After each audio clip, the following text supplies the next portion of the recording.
સર્વે વાલા ભક્તો,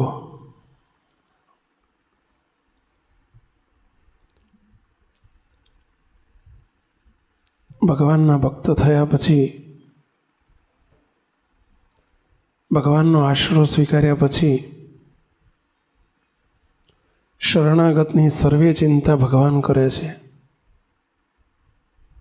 જેને જેનો આશરો તેને તેની લાજ.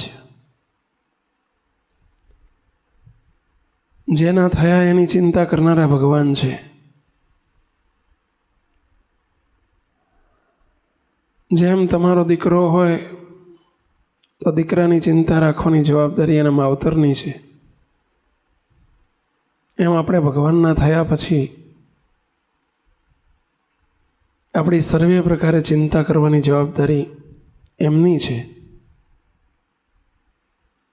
અને એમાંય મહારાજ કહેતા હોય કે મારી મરજી વિના રે કોઈથી તરણું ન તોડાય.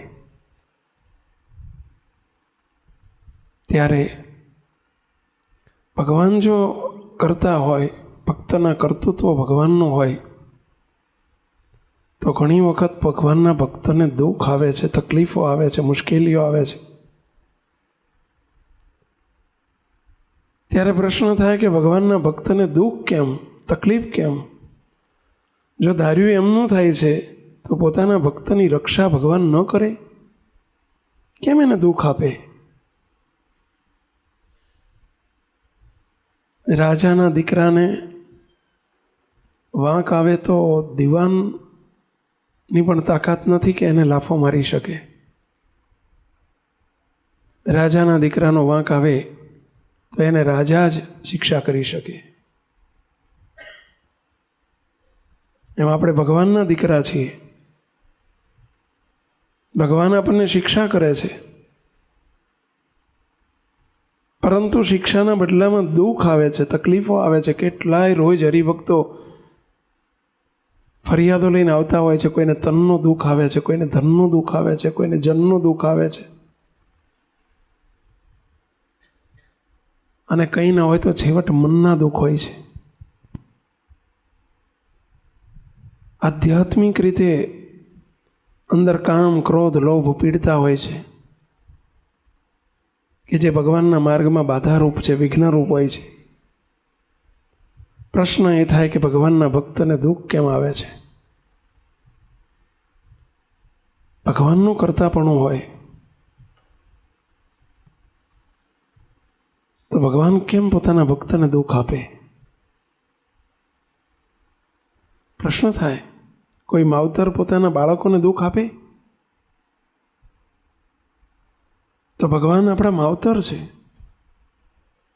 ભગવાન કેમ ભક્તને દુઃખ આપે છે? ધાર્યું તો એમનું થાય છે. અને શ્રીજી મહારાજે કહ્યું, અમારો ભક્ત તો કાળ, કર્મ અને માયાથી પર છે. જગતના જીવને કર્માનુસારે, પ્રારબ્ધાનુસારે સુખ દુઃખ આવે છે. ભગવાનનો જે આશ્રિત થયો એને કર્માનુસારે નથી આવતું, એને ભગવાનની ઈચ્છાથી સુખ દુઃખ આવે છે. તો ભગવાન કેમ આવી ઈચ્છા કરે પોતાના ભક્ત માટે? આપણી એક કેસેટ છે, ભગવાનના ભક્તને દુઃખ શાથી. એમાં 4 કારણો બતાવ્યા છે કે દુઃખ આવવાના મુખ્ય 4 કારણો છે. આપણે એ 4માંથી આજે એક ઉપર જરા આગળ વધવું છે. જરા ટૂંકમાં જોઈ લઈએ. પહેલું કારણ છે ભગવાનની, શ્રીજી મહારાજનો આશ્રિત હોય અને જો એની ઉપાસનામાં કંઈક કસર હોય, નિષ્ઠામાં ખામી હોય, તો જરૂર દુઃખ આવે. નિષ્ઠાની ખામી પૂરી કરાવવા માટે ભગવાન એને ક્યાંક દુઃખ પ્રેરે છે, કે જેથી એ પાછો વળી જાય, કંઈક એની આંખો ખુલે અને નિષ્ઠાની કસર દૂર થાય. શ્રીજી મહારાજ આ લોકમાંથી અવરભાવ અદૃશ્ય કર્યો પછી ગુણાયતાન સ્વામી જૂનાગઢમાં બિરાજતા અને ઉનાના શેઠિયાઓ હતા. વલ્લભજી શેઠ, કલ્યાણજી શેઠ, કરસનજી શેઠ, ગણેશ શેઠના દીકરાઓ હતા ચારે. અને એમને બહુ મોટી મુશ્કેલી આવી ગઈ. બહુ મોટા શેઠ, નગર શેઠ કહેવાતા. ત્યાંનો મુસ્લિમ રાજા હતા, નવાબ હતા. એમની સાથે ઘણું હિત થઈ ગયેલું, મિત્રતા હતી. પરંતુ ઉનામાં એક પ્રસંગ બની ગયો. કોઈ ગાયોનો વધ થયો. કોઈ 2-3 ગાયોને કોઈએ મારી નાખી. હિન્દુ ને મુસ્લિમો વચ્ચે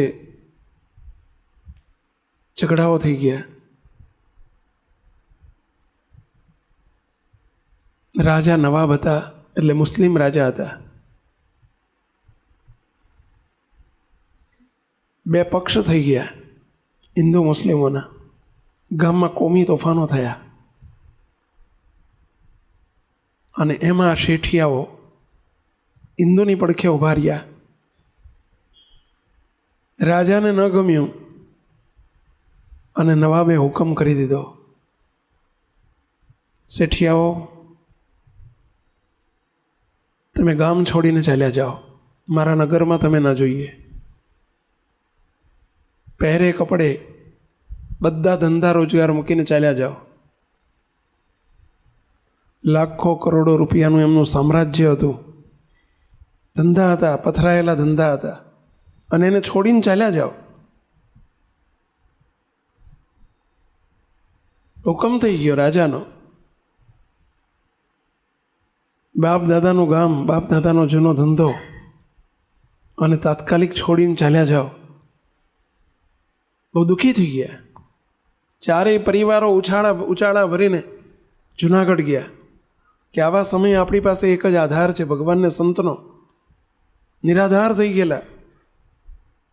જે રાજા પોતાના મિત્રો હતા, એ બધા મિત્ર એ સાથે બેસવાવાળા નગર શેઠ કહેવાય. અને રાજાએ હિન્દુનો પક્ષ રાખ્યો ને એમાં મોટી સજા કરી નાખી આટલી કે અમારું નગરમાં તમારો પગ ના જોઈએ, ગેટ આઉટ. બહુ મોટી મુશ્કેલી આવી ગઈ. બહુ મોટો પરિવાર, 4 ભાઈઓનો બહુ મોટો પરિવાર, 15-20 જણનો પરિવાર, બધા નીકળી ગયા. રાતોરાત હુકમ થયો, 24 કલાકમાં ઉના છોડી દો.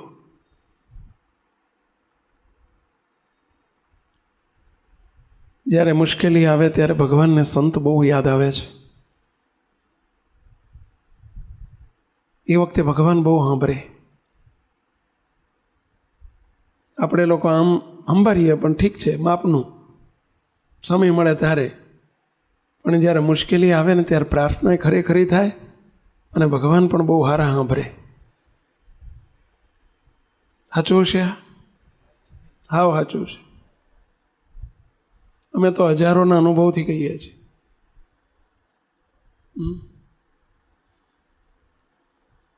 ઘણા અમને મુશ્કેલી વખતે જ દેખાય, બાકી 12 મહિનામાં કોઈ દર હરામ મંદિર ના આવે.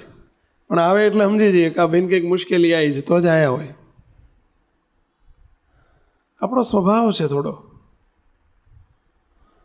ગુમડું ફૂટ્યું ને વૈદ વેરી, એવું કહીએ છીએ ને આપણે, ગુજરાતીમાં કહેવત છે, ગુમડું ફૂટ્યું ને વૈદ વેરી. વૈદની જરૂર પડે પણ ગુમડું ફૂટે નહીં ત્યાં સુધી. ફૂટે એટલે આપણે જય સ્વામિનારાયણ. સ્વાર્થી સ્વભાવ છે ને આપણો, માનવ સહજ સ્વભાવ છે ને, સ્વાર્થી સ્વભાવ છે. ચારેય પરિવારના સભ્યો બધા ગાડા જોડી, એ વખતે બળદ ગાડા હતા. શેઠિયાઓ હતા એટલે ઘોડા ગાડી રાખતા. ઘોડા ગાડીમાં અને બળદ ગાડામાં 20 જણનો પરિવાર બધો જુનાગઢ આવ્યો. ગુણાતાન સ્વામીના ખોળામાં માથું મૂકીને બધા રડ્યા. ખૂબ ચારેય ભાઈઓ રડી પડ્યા. સ્વામી, અમારો એવો કયો વાંક છે કે અમારી આ શિક્ષાથી અમને અચાનક ગામ છોડી દેવું પડ્યું, બાપ દાદાનું ગામ છોડીને અમારે નીકળી જવું પડ્યું? વાંક કોઈ નહીં, કશો વાંક નહીં અમારો. માત્ર અમે ખોટું થતું હતું એટલે અમે રાજાને હિન્દુઓની જોડે ઊભા રહીને કહ્યું કે રાજાને ખોટું થાય છે,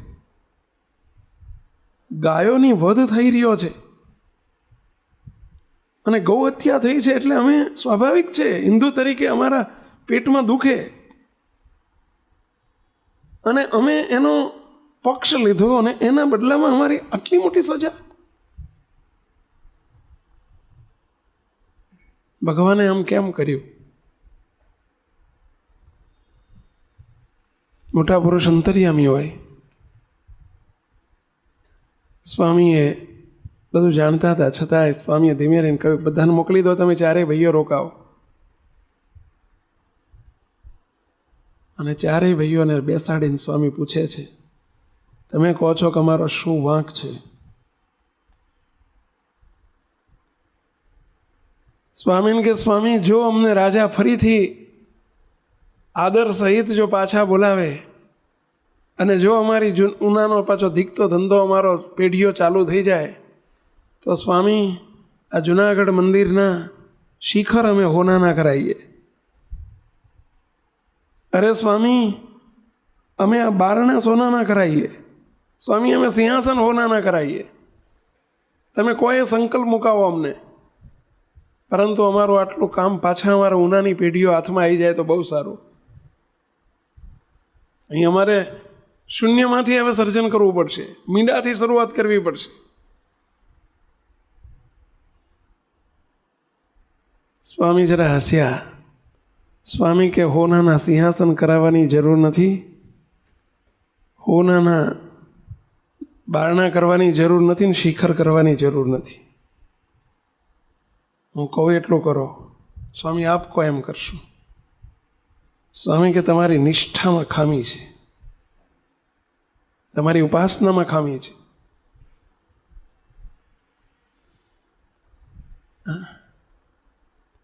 તમારો નિશ્ચય નવડા જેવો નથી. મોટા સંતો કહેતા નિશ્ચય નવડા જેવો કરવો, અવિચળ નિશ્ચય હોવો જોઈએ. સુખ દુઃખ આવે સર્વે ભેળું, તેમાં રાખજો સૌ સ્થિરમતી. જાળવીશ મારા જનને, વળી કરીશ જતન હતી. નિષ્કુળાનંદ સ્વામીએ ભક્ત ચિંતામણીમાં આશીર્વાદ આપેલો છે. શ્રીજી મહારાજનો 76મું પ્રકરણ. સુખ દુઃખ આવે સર્વે ભેળું. સંસાર છે, સુખ દુઃખ આવે, વ્યવહાર છે, પરંતુ એમાં નિશ્ચયમાં અનિશ્ચય ન થવા દેવો, અનાશ્રય ન થવા દેવો.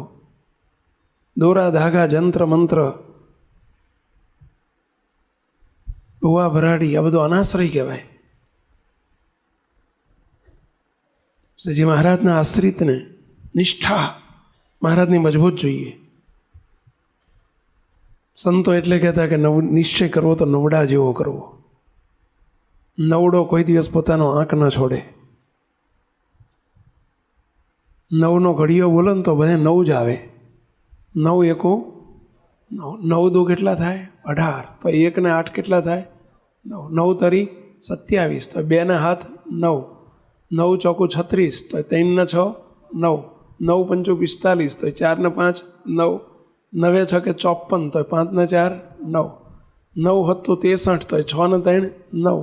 9 અઠ્ઠું 72. તો 7 ને 2 9. 9 ને 81. તો 8 ને 1 9. 9 દાન 90. તો 9 ને મીંડું 9. અરે 11 નો ઘડિયો 11 9 99. તો 9 9 18. તો 1 ને 8 કેટલા થાય? 9. 12 9 108. તો 1 0 ને 8 એટલે કેટલા થાય? 9. 13 9 170. તો 1 1 ને 7 એટલે કેટલા થાય પેલા? 9. 14 9 126. તો 1 2 ને 6 કેટલા થાય? 9. 15 9 135. તો 1 3 ને 5 કેટલા થાય? 9. 16 9 144. તો 1 4 4 કેટલા થાય? 9. 17 9 153. તો 1 5 3 કેટલા થાય પેલા? 9. 18 9 162. મને ઘડીઓ નથી આવડતો, ક્યાંક ભૂલ પડે કહેજો બસ. 18 9 162. તો 1 6 ને 2 કેટલા થાય ભાઈ? 9. 17 9 100 અરે 19 9 171. તો 1 7 ને 1 કેટલા થાય પેલા? 9. 20 9 180. તો 1 8 0 કેટલા થાય પેલા? 9. આગળ પછી ઘડીઓ બોલજો ઘેર જઈને. પરંતુ 9નો ઘડીઓ પોતાનો આંક નહીં છોડે. સમજ્યા? એમ મહારાજ કે નિશ્ચય નવડા જેવો કરવો. ગુણાયતાન સ્વામીએ કહ્યું, શેઠિયાઓ, તમારા નિશ્ચયમાં ખામી છે, એમાં પોલ છે, અને પરિણામ સ્વરૂપે તમને આ દુખાયું છે. વિચારજો, આપણા જીવનમાં પણ ઘણી વખત તમે અમારી પાસે આવો, સ્વામી તકલીફ છે, સ્વામી મુશ્કેલી છે, સ્વામી દુઃખ છે, સ્વામી આવી મુશ્કેલી આવી. ભગવાનના ભક્તને મુશ્કેલી, તકલીફ, દુઃખ, પરંતુ દુઃખ આવવાનું મોટું કારણ આ છે, ક્યાંક નિશ્ચયમાં પોલ છે. હવે સંતો તમને 2 મિનિટમાં રસ્તામાં ઊભા મુશ્કેલીની વાત કરો, ક્યાં નિશ્ચયની વાત તમને કરવા જાય? જરા તપાસી લો તમારી જાતે પોતે કે આપણે ક્યાંક નિશ્ચયમાં પોલ છે. 4 કારણોમાં મોટું એક કારણ આ છે, ક્યાંક નિષ્ઠાની ખામી છે. કોણ હાથ ઝાલશે આપણો? કોણ હાથ ઝાલે? તમને એક સીધું સાદું દૃષ્ટાંત આપું ભાઈઓ, કે તમે નોકરી કરતા હોય, સ્વાભાવિક છે કે તમે એક શેઠિયાને પકડી રાખો તો તમારી પર વિશ્વાસ આવે, બીજું તમારી શાખ બંધાય, ટકીને ત્યાં રહો. તો હવે તમે 6 મહિના અહીં નોકરી કરો ને અહીંયા છોડી દો ને બીજી 3 મહિના બીજે નોકરી કરો ને એને છોડીને 3 મહિના પછી 6 મહિના બીજે નોકરી કરો ને એમાં ક્યાંય ઠેકાણું ના પડે. આખી જિંદગી રખડેલ જ રહો. સ્ત્રી એક પતિ પકડી રાખે છે. અમારે ત્યાં અમદાવાદ આપણે એક શેઠ હતા, તે આપણે બહુ મોટા હરિભગત, કરોડોના મકાનમાં રહે. એક દિવસ આવ્યા, મને કે સ્વામી કેમ કીધું આ બાજુ આજે? કે સ્વામી આપણે સ્વામિનારાયણ ધામની સામે ફ્લેટ એક બુક કરવા આવ્યો હતો, એક ફ્લેટ બુક કરવો હતો. ફ્લેટ તમારે? મને આશ્ચર્ય થયું. કરોડપતિ શેઠ, તમે મોટા બંગલામાં રહો છો ને ફ્લેટ ક્યાં કોના માટે બુક કરવો હતો? મને કે સ્વામી અમારા મુનિમજી છે ને, મુનિમજી એટલે સમજ્યા ને, પેલા નામો લખતા હોય, અમારા મહેતાજી છે ને કે સ્વામી, તે મહેતાજી માટે એક ફ્લેટ બુક કરવો હતો. એટલે હું જોઈ રહ્યો, હા હું મહેતાજીમાં, સ્વામી મારા ત્યાં 22 વર્ષથી એકનો એક મહેતાજી છે. 22 વર્ષથી સ્વામી, એને કોઈ દાડ મન નથી કીધું કે મારો પગાર વધારી આપો. સ્વામી મને કોઈ દિવસ બીજે જવાનું નામ નથી લીધું. 22 વર્ષથી મને ચોંટ્યો છે. સ્વામી એને કોઈ, હું અત્યારે પગાર આપું છું એને સ્વામી 35,000, પણ એને કોઈ ₹1,00,000 આપે ને તો બીજે ના જાય. સ્વામી એની દીકરીના ગઈસર લગ્ન હતા, મને ખબર પડી, મેં એને ₹5,00,000 આપી દીધા, એટલે લગ્ન કરજે. સ્વામી હજુ મને કાલ ખબર પડી કે ભાડાના ઘરમાં રહે છે. હજુ એણે મને નથી કીધું કોઈ દિવસ કે મને મકાન નથી મારી પાસે. સ્વામી આજે હું 38 લાખનો ફ્લેટ બુક કરીને આવ્યો એના માટે. સ્વામી મારે એને ભેટ આપી દેવો છે. 38 લાખનો ફ્લેટ ભેટ આપી દેવો છે.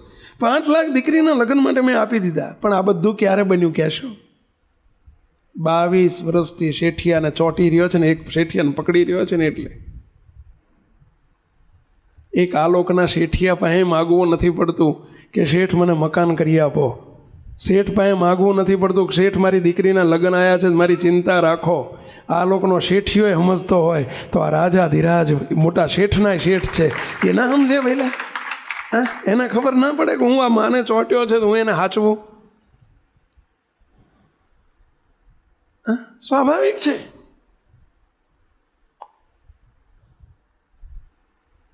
મહારાજનો દ્રઢ આશરો જોઈએ. મેરે તો તું એક હી આધારા. કીધું ને, નવડા જેવો નિશ્ચય. બસ જેમ નવડો છૂટે જ નહીં એમ કોઈ દિવસ, બસ સુખ દુઃખ આવે તો એ તે તમે મારા આધાર છો. બસ રાખો એમ રહેવું છે ને દેખાડો એ જોવું છે. મારો તોય તમે ને જીવાડો તોય તમે. હા, પણ આપણે ઢબી જઈએ છીએ. આમ કંઈક સુખ દુઃખ આવે ને એટલે આમ ઢબી જઈએ. ઢબી જઈએ એટલે સમજ્યા ને પેલા, ડગી જઈએ. સાચા ભાવે પ્રાર્થના થાય ને, ભગવાનનો આશરો કરીને, મહારાજ જરૂર રક્ષા કરે. પેલો એક પારધી હતો, શિકારી. એક વૃક્ષની ઉપર માળો, અને માળામાં પેલો હોલો ને હોલી રહે એના બચ્ચા સાથે. હોલો હોલી એટલે સમજ્યા પેલા કબૂતર, અને એ કબૂતર પેલા, અને એ હોલાનો હોલી બે ત્યાં રહે ને બચ્ચા 2-3 હતા, બધા માળો બાંધીને રહે. એક દિવસ સવારના પહોરમાં એમની પેલા હોલાએ આમ નીચે નજર કરી તો નીચે એક શિકારી પારધી આમ તીર તાકીને બેઠેલો. ઊભેલો. શાના માટે? શિકાર કરવા માટે. કે સહેજ પણ જો બહાર નીકળે બચ્ચા કે ઓલા ઓલી તો એને પતાવી દેવા. આ વિચારથી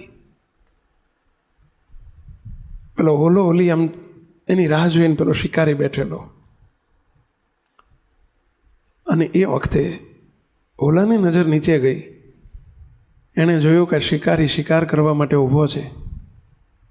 જો અમે બહાર નીકળ્યા, કોઈ પણ અમારા સભ્ય ગયા, આ નક્કી અમારો શિકાર કરી નાખશે. ઓલા ઓલીએ વિચાર કર્યો, કોઈ આધાર નથી આપણી પાસે, ભગવાન સિવાય કોઈ આધાર નથી. ઓલા ઓલીએ ભજન ઉપાડ્યો, ભક્તિ કરો, ભજન કરો. આપણે લોકો આવું કરીએ, હેરાન થઈએ ને દુઃખ આવે ને તારે ભજન ચાલુ કરીએ, તોય નથી કરતા, તોય તે પૈસા મફતમાં પતાવી દો. એટલે હવે ભજન કરો, મહારાજ ભેગા પડશે. પ્રાર્થના કરો. આપ સૌને વિનંતી કરું છું, મુશ્કેલી આવે, તકલીફ આવે ત્યારે ભજન અને પ્રાર્થનાનું પ્રમાણ વધારી દો. બસ બીજે લાવા ઝાંખા ના મારો, પ્રાર્થના અને ભજનનું પ્રમાણ વધારો. અને ઓલા ઓલીએ ભજન શરૂ કર્યું, પ્રભુ તું, પ્રભુ તું, પ્રભુ તું, મારતો હોય તું, જીવાડતો હોય તું, પ્રભુ તું, પ્રભુ તું. જોજો અત્યારે તમે ઓલા ઓલીને સાંભળ્યા છો કોઈ દાડો? એ આવું જ બોલે, હો, પ્રભુ તું, પ્રભુ તું. આ તે દાડાનું બોલતા થઈ ગયા છે ઓલા ઓલીઓ બધા. હો, કબૂતરને તમે સાંભળ્યા હોત જોઈજો, તમે કોઈ દાડ ના સાંભળ્યા હોય તો સાંભળજો. પણ એ આવું બોલે, હો, પ્રભુ તું, પ્રભુ તું, મારતો હોય તું, જીવાડતો હોય તું, પ્રભુ તું, પ્રભુ તું. એ બોલે છે પણ આપણે નથી બોલતા. બોલો, આપણે એને ચોંટીએ ને ભગવાનને, અને એમણે ભજન શરૂ કર્યું. ભગવાનની પ્રાર્થના અને ભજનમાં કેટલી તાકાત છે. નીચે પેલો શિકારી તાકીને ઊભો છે, શીરથી નિશાન તાકીને ઊભો છે. અને એ જ વખતે દરમાંથી, એ ઝાડનું જે થડ હતું ને થડમાં દર હતું, સાપનું દરમાંથી સાપ નીકળ્યો. હવે ઓલા ઓલીની નજર બીજી પડેલી કે નીચે પેલો શિકારી ઉભેલો છે મારવા, અને ઉપર આમ નજર ગયેલી તો ઉપર પેલો બાજ પક્ષી રાહ જોઈને બેઠેલો. ઓલા ઓલી નીકળે તો એને મારી નાખો. બાજ પક્ષી ઉપરે મોત હતું, નીચે મોત હતું. પરંતુ આણે વિચાર કર્યો અને ભગવાનનું ભજન શરૂ કર્યું. દરમાંથી સાપ નીકળ્યો, પેલા શિકારીને ડંસ માર્યો, તીર છટક્યું. સીધું તીર ક્યાં ગયું? પેલા બાજ ઉપર. બાજે હેઠો ને પેલો હેઠો. મારનારા જય સ્વામિનારાયણ, અને જેને મરવાનું હતું ને આ બાદ બચી ગયા કે બચાયા? કોણે બચાવ્યા? ભગવાન કરે એવું કોઈ ના કરી શકે. ભાઈ, શું માણસ શું કરી શકે? આ તો આપણે નકામાં હાલી મળ્યા છીએ. માણસ જાણે મેં કર્યું, પણ કરતલ દૂજો કોઈ, આદરેલા અધૂરા રહે, હરી કરે સો હોય. ભાઈ, હરી કરે સો હોય. હે, શું આપણે ખોટા ખોટા વ્યામ મારીએ છીએ? હું કરી નાખું, હું કરી નાખું, હું કરી નાખું, મારાથી થઈ જાય, મારાથી થઈ જાય. કશું ના થાય આપણાથી. ભાઈ, હુકો પાપડે ના ભાગે. આ તો બધું ભગવાનની મરજીથી થાય, બાકી આપણાથી શું થાય? પહેલાં હે, મોટા સંતો એટલે કહેતા હું કરું, હું કરું. આપણે ભણવામાં પેલી કવિતા આવતી, ખબર છે? નરસિંહ મહેતાની કવિતાની પંક્તિ આવતી, હું કરું એ જ જ્ઞાનતા, શકટનો ભાર જેમ સ્વાન તાણે. હે, જેમ ગાડા નીચે કૂતરું જતું હોય ને હું ખેંચું છું, હું ખેંચું છું, હું ખેંચનારો તારો બાપ જુદો છે કોક. એમ આપણે બધા હું સંસાર ચલાવું છું ને, હું ફેક્ટરી ચલાવું છું ને, હું ઘરનું ચલાવું છું ને, હું 10 જણનું પૂરું કરું છું ને. એટલે આ આપણા બધાનું પૂરું કરનારા ભગવાન બેઠા છે. આપણે શું ધૂળ કરી શકીએ? હા, નકામાં અહંકારમાં રાચીએ છીએ કે ધાર્યું બધું શ્રી હરિનું જ થાય, કે ધાર્યું બધું શ્રી હરિનું જ થાય, પણ મનુષ્ય જાણે મુજથી કરાય. કે ગાડા તળે શ્વાન ગતિ કરે છે, તે માન મિથ્યા દિલમાં ધરે છે. અરે છે પ્રાણ નાડી હરિને જે હાથ. નાડી પ્રાણ કોના હાથમાં છે? પહેલા ભગવાનના હાથમાં છે. કોઈ એમ માનતો હોય ને હું આનું બગાડી નાખું, હું જોઈ લઉં, એટલે આ કશું ના. તને કોણ જોનારો કોક બેઠો છે? ભાઈ, તને કોક જોનારો છે કે નહીં? પહેલાં શું આપણે જોઈ લેવાના? હા, જગતમાં બધા અહંકારમાં રાજતા હોય. હું તને જોઈ લઈશ ને, હું આમ કરી નાખીશ ને, હું કરી નાખીશ ને, હું તારું તોડી નાખીશ ને, હું ફોડી નાખીશ. એટલે આ કશું ના થાય, કશું ના થાય. નકામાં અહંકાર છે બધો. હા, અને બધા હોનું તોડી નાખતા અને ફોડી નાખતા. જગતમાં કોઈ જીવી જ ના શકે. સાચી વાત છે ભાઈ, કોઈ ના જીવી શકે. અહંકાર નહીં કરો કોઈ દિવસ કે છે પ્રાણ નાડી હરિને જ હાથ, સૌને નચાવે વળી વિશ્વનાથ. અજ્ઞાની લોકો અભિમાન આણે, યથાર્થ શક્તિ હરિની ન જાણે. ભગવાનની શક્તિની ખબર નથી એટલે પોતે અભિમાન આણે છે. હું આમ કરી નાખું, આમ કરી નાખું. ભગવાનનો ભક્ત કોઈ દિવસ અહંકાર ન બોલે, એની વાતમાં કોઈ દિવસ અહંકાર ના આવે. ભગવાન કરે એમ થાય. હરિ કરે સો હોય ભાઈ, હરિ કરે સો હોય, બાકી કશું ના થાય. કોઈ દિવસ અહીં બેઠા છો, સાંભળો છો ભાઈઓ, આપણા મુખમાંથી કોઈ દિવસ અભિમાનના શબ્દ ના આવવા જોઈએ. હું કરી દઉં ને, મારું છે ને, મેં કર્યું. આ ત્રણ શબ્દને આપણે અપશબ્દ સમજીએ છીએ. કયા ત્રણ શબ્દ? હું, મારું અને મેં. કયા ત્રણ શબ્દ પહેલા? હું, મારું અને મેં. આપણા સત્સંગી માટે આ ત્રણ ગાળ કહેવાય, અપશબ્દ કહેવાય. હું કરું, હું કરું, હું કરું અપશબ્દ છે, અભિમાનનો શબ્દ છે. મારું છે, મારું છે, એટલે કશું નથી આપણું, કાંઈ નથી આપણું. નકામાં લઈ માંડ્યા છે, મારું મારું મારું કરીએ છીએ. શું લઈને જન્મ્યા હતા કહો? નાગોડિયા જન્મ્યા હતા ને જવાના હતા, શું લઈને જવાના? મારું હોય તો આવવું જોઈએ કે નહીં? પહેલાં કશું આપણું નથી, નકામાં હાલી મળ્યા છે. મારું મારું મારું મારું. અને એટલે ભગવાનને મોટા સંતો એટલે ગયા છે કે જે કરે મારું મારું મારું એને હું સારી રીતે મારું. અને જે એમ બોલતા શીખ્યો કે હે પ્રભુ બધું તારું તારું તારું, એને ભગવાન કે હું સારી રીતે તારું. હવે તરવું એ આપણા હાથમાં છે અને મરવું એ આપણા હાથમાં છે, સમજ્યા? પણ આપણે નકામાં લઈ માંડ્યા છીએ, મારું મારું મારું મારું. અને મારું જ મારી નાખે છે આપણને. બોલો, થોડા દિવસ પહેલાં એક ભાઈ આવેલા કે સ્વામી બહુ રોવા જેવા થઈ ગયેલા, મોટી ઉંમર ને આવડી ઉંમર, આવીને રડવા જેવા થઈ ગયા. કેમ રડો છો? કે સ્વામી છોકરો મારું માનતો નથી, કશું માનતો નથી, મારું કીધું કરતો નથી, મને કંઈ પૂછતો નથી, સ્વામી મારી કોઈ ગણતરી જ નથી. એ કીધું એક વાત પૂછું કાકા, તમારા બાજુવાળા છોકરા તમારું માને? કે એ માને જ નહીં ને, એ શાનું માને? તો એનું તમને દુઃખ થાય? કે ના થાય. આ રીતે નકામું શું કરવા? મારો દીકરો મારો દીકરો માનો છે એટલે એનું દુઃખ થાય છે. એટલે મારો નથી માનતા એટલે દુઃખ નથી થતું. ભગવાનનો છે એમ માની મૂકો ને, પડી જાય ને, એને એનું કરો, લેવા દો ને. આ તમે મારો છે મારો છે મારો છે માનો છે, એનું દુઃખ થાય છે. નકામું તમે મારું માન્યું ત્યારે એનું દુઃખ થાય ને, ઓલ્યાને મારો નથી માન્યો દુઃખ થાય જ પહેલાં. શું કરવા નકામું મારું મારું મારું કરો છો? અને આ મોટા મોટું અજ્ઞાન છે. મારું મારું મારું મારું. મુક્ત આપણું કશું નથી. મહારાજને નિરંતર એક જ પ્રાર્થના કરો, પ્રભુ તારું છે, બસ. અહીંયા વાત ચાલતી હતી, આશ્રામાં ફેર છે. જુનાગઢમાં ગુણાયતાન સ્વામીએ કહ્યું તમારી નિષ્ઠામાં ફેર છે. બેહાડીને 4 દિવસ બેહાડ્યા, બેસો અહીંયા, અને 4 દિવસ બેહાડીને મહારાજની ઉપાસના નિષ્ઠા સમજાઈ. સર્વોપરી ભગવાન સ્વામિનારાયણની ઓળખાણ કરાઈ. અને જ્યાં ઓળખાણ થઈને અને કે ઓહો હો મહારાજ આવા છે, આ મહારાજ આવા છે. હવે આ સુધી બાપ દાદાનો સત્સંગ તો હતો પણ મહારાજને ઓળખ્યા નહોતા.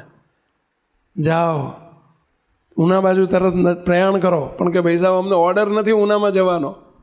ઉના તરફ પ્રયાણ કરો, ત્યાંથી રાજાનો તમને નવાબ તેડવા આવશે, નવાબનો રથ સામે તેડવા આવશે, તમને રાસ્તે ગાસ્તે લઈ જશે. આ બાજુ પેલા મુસ્લિમ નવાબને સ્વામિનારાયણ ભગવાને ખુદા રૂપે દર્શન આપ્યા.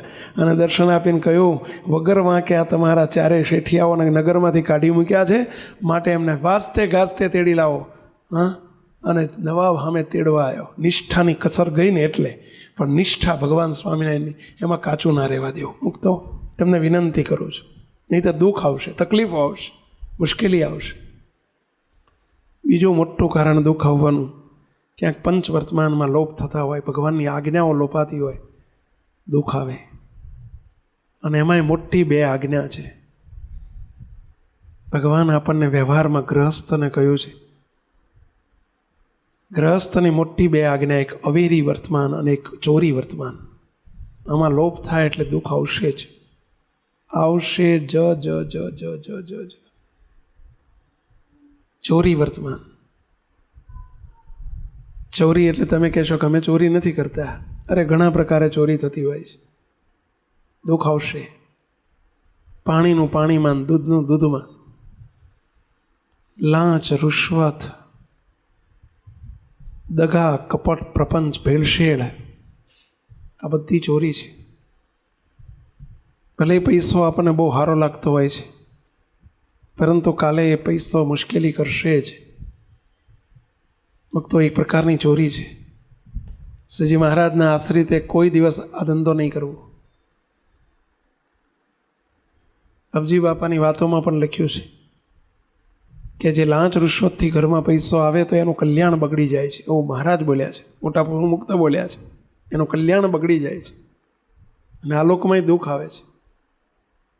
કોઈ અધર્મનો, અનીતિનો, ચોરીનો પૈસો આપણા ઘરમાં ના આવવો જોઈએ. કદી ના આવશે, કદી નહીં લેતા.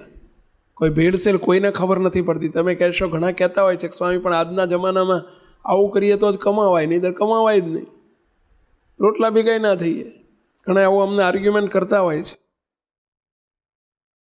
મુક તો રોજ દાળ ભાત શાક રોટલી જમતા હોય તો અઠવાડિયે જમજો.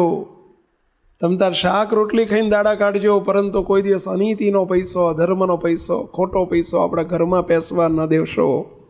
નહીંતર મુશ્કેલી આજે નહીં તો કાલે આવશે. તમારી પ્રજા પાછળની નાલાયક પાકશે. ઘરમાંથી બધું સંસ્કારો સાફ થઈ જશે, વ્યસનોમાં જશે, કાં તો એવા ડૉક્ટરોમાં પૈસા જશે, વકીલોમાં જશે. અને પાછળ ઘણું જોયું છે. હમણાં અમે થોડા સમય પહેલાં મહેસાણા ગયેલા. એક હરિભગત છે, રિટાયર્ડ થયા છે. રોતા રોતા મારી પાસે આવ્યા. મને કે સ્વામી, મારા ઘરમાં અમે 4 માણસ છીએ. 35 વર્ષની દીકરી છે, 30 વર્ષનો દીકરો છે. એકેના લગ્ન નથી થયા, સંબંધ જ નથી થતા કે બેમાંથી એકને. સ્વામી એ 3 ભેગા થઈને મને મારે જ કે માં દીકરો ને એની માં ભેગા થઈને મને મારે જ ઘણી વખત કે સ્વામી.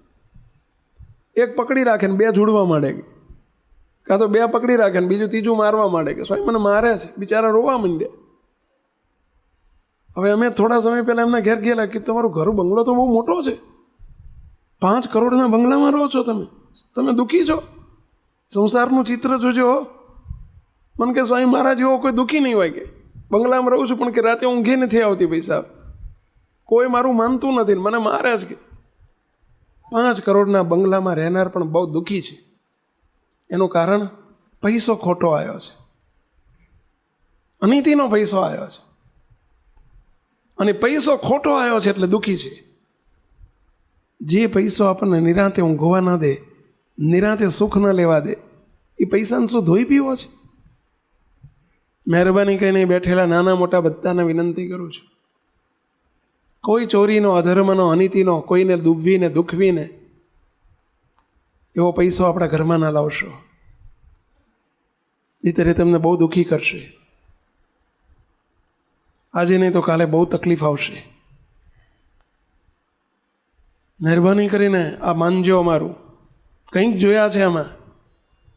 અત્યારે માણસની દોટ પૈસા પાછળ હોય છે. ગમે તે પ્રકારે પૈસો મળવો જોઈએ, પરંતુ એ પૈસો દુઃખી કરી નાખે. અધર્મનો પૈસો અધર્મમાં જ જાય. આવો ચોરીનો પૈસો કહેવાય. ભલે ચોરી કરી નથી, કોઈનો ખિસ્સું કાપ્યું નથી, પરંતુ અનીતિથી, ભેળસેળથી, દગાથી, કપટથી, પ્રપંચથી પૈસો એ અનીતિનો પૈસો છે. આસુરી દ્રવ્ય છે. અને આસુરી દ્રવ્ય દુઃખ લઈને જ આવે. દૂધના ઉભરા જેવું હોય. એ પૈસો દૂધના ઉભરા જેવો હોય. પેલું તપેલીમાં દૂધનો ઉભરો આવે ને ત્યારે આખી તપેલી ભરાઈ જાય, પરંતુ હોય આટલું જ, 100 ગ્રામ જ. હોજા ચડેલો માણસ હોય, સોજા ચડેલો આદમી લાગે તંદુરસ્ત હો, બધા કે બહુ તંદુરસ્ત, પણ એને પૂછો કેવી તંદુરસ્તી છે. એ સાચી તંદુરસ્તી નથી. એમ અનીતિનો, અધર્મનો પૈસો ઘરમાં આવ્યો એ હોજા ચડેલા આદમી જેવો છે, સુખી નહીં રહેવા દે. માટે એવો પૈસો ઘરમાં કોઈ દિવસ ના આવવા દેશો, અમારી વિનંતી છે. અત્યારે આપણી પાસે સમય નથી. એવા અનેક પ્રસંગો છે કે અમે દુઃખી જોયા છે આવા લોકો. વ્યાજ વટાવનો ધંધો કરતા હોય તો ઊંચા વ્યાજ ન લેશો, નહીંતર એ અધર્મનો પૈસો થઈ જાય. અમારી ફરજ અમે પૂરી કરીએ છો, પછી માનો તો સારું, નહીં માનો તો તમારા ભોગ. ચોખ્ખી વાત છે. એક ભાઈ આવેલા કે સ્વામી મારો ધંધો જ વ્યાજ વટાવનો છે. મેં કીધું વ્યાજ વટાવવાનો ધંધો પણ શું વ્યાજ શું લેતા? કે સ્વામી બજારમાં લોકો 8% લે છે, 8% લે. સ્વામી હું 5%થી વધુ હરામ કોઈ દાન નહીં લેવાનું. કે લે, પોતાને સાવકાર માને. મને કે 5%થી હરામ કોઈ દાન વધુ નહીં લેવાનું. બોલો કેમ તો એ નહીં લેવાનું? 5%નો બંધારણ કે મારું, 5%થી ઓછું વ્યાજ નહીં, વધુ નહીં. કે મેં કીધું મરશો, 5% મારી નાખે, ઓલિયાના બિચારાનું શોષણ કહેવાયા. કોઈને લાગુ પડતા હોય તો નીચે રેલો આવવા દેજો. એને એવા મુક્ત એવાના માટે કહીએ છીએ. એટલે આ અત્યારનો સમય વિપરીત સમય, અત્યારના દેશકાળ છે, મંદીનો પીરિયડ છે. અને એમાં અમે તો એમ કહીએ છીએ કે 1.5% ઉપરનું વ્યાજ એ અનીતિનું વ્યાજ છે. બોલો, એ તમને કાલે રોવડાવશે. 1.5% ઉપર વ્યાજ અપાય પણ નહીં, લેવાય પણ નહીં. લેનારોય રોવાનો ને આપનારોય રોવાનો. આ લખી રાખજો.